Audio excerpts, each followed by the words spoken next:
This week is a continuation from last week's video. Last week I discussed the Switch 2, but my focus was on the price of the games. This week I want to discuss the game keycard and my disappointment with the idea. For the unaware, the game keycard is a physical game card, which contains only a license. This license then triggers a download of the game and installs the game onto the SD card or your Switch. This game can only be played with your game keycard when it's inserted into the console.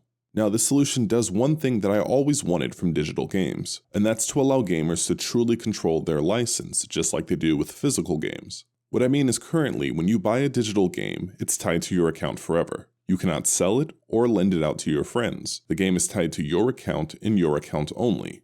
Steam does allow for some family sharing, and Nintendo is doing the same as well currently, but these are both very limited in regards to what exactly you can do with your game. This solution fixes this issue, but only for the game keycards. Regular digital games are still stuck in the old system. So if you own a game keycard, you can lend it out to your friends, as well as sell the game keycard to other gamers, essentially removing your ownership of the game, since you're no longer able to run it. However, this is where the positive side ends for me. So my first issue that I have with this is game preservation. With this system, you're stuck to the whims of Nintendo. Nintendo has already shown gamers that they're willing to shut down stores and not even allow you to re-download games that you have purchased. The 3DS, the Wii, Wii U, and DSi all have games that can no longer be legally acquired, even if you previously paid for them.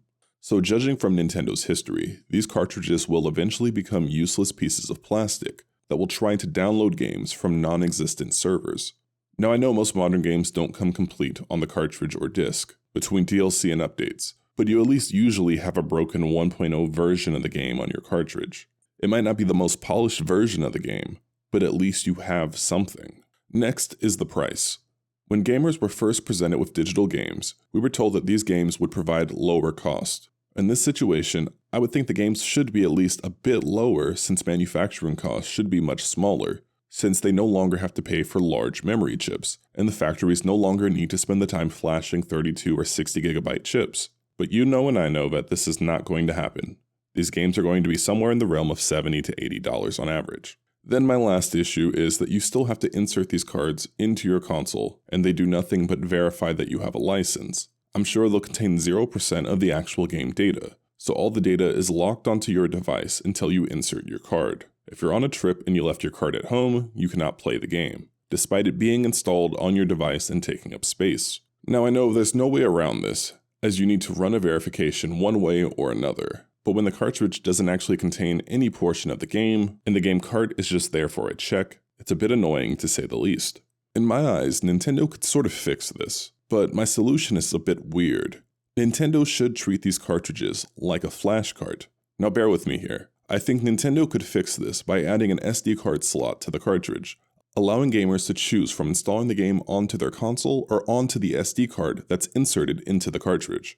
That SD card should then be able to be backed up onto a computer for preservation. This will put the responsibility of ownership onto the players, allow gamers to save space on their console, and create a secure way to share a copy of the game online that only works on licensed keycards after Nintendo deactivates their servers.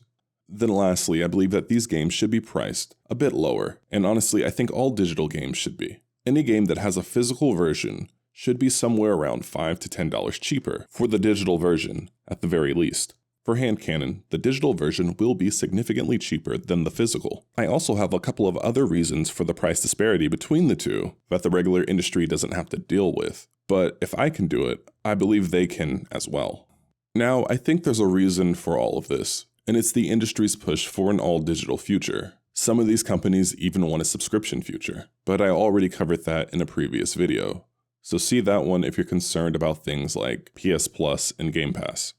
Last year, physical game sales accounted for only about 10.5% of total game sales, so Nintendo only needs to do the bare minimum to appease these physical collectors.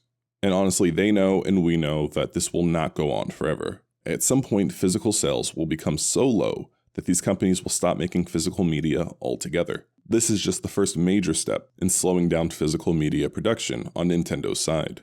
I wish this was a bit more positive, but honestly, I don't think there's a happy way to phrase this. Physical games are now a niche part of gaming, and it's only going to grow smaller with time.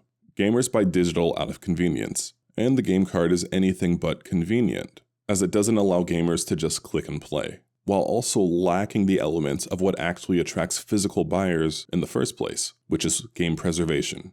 All this does is create another incentive for us to purchase even more digital games.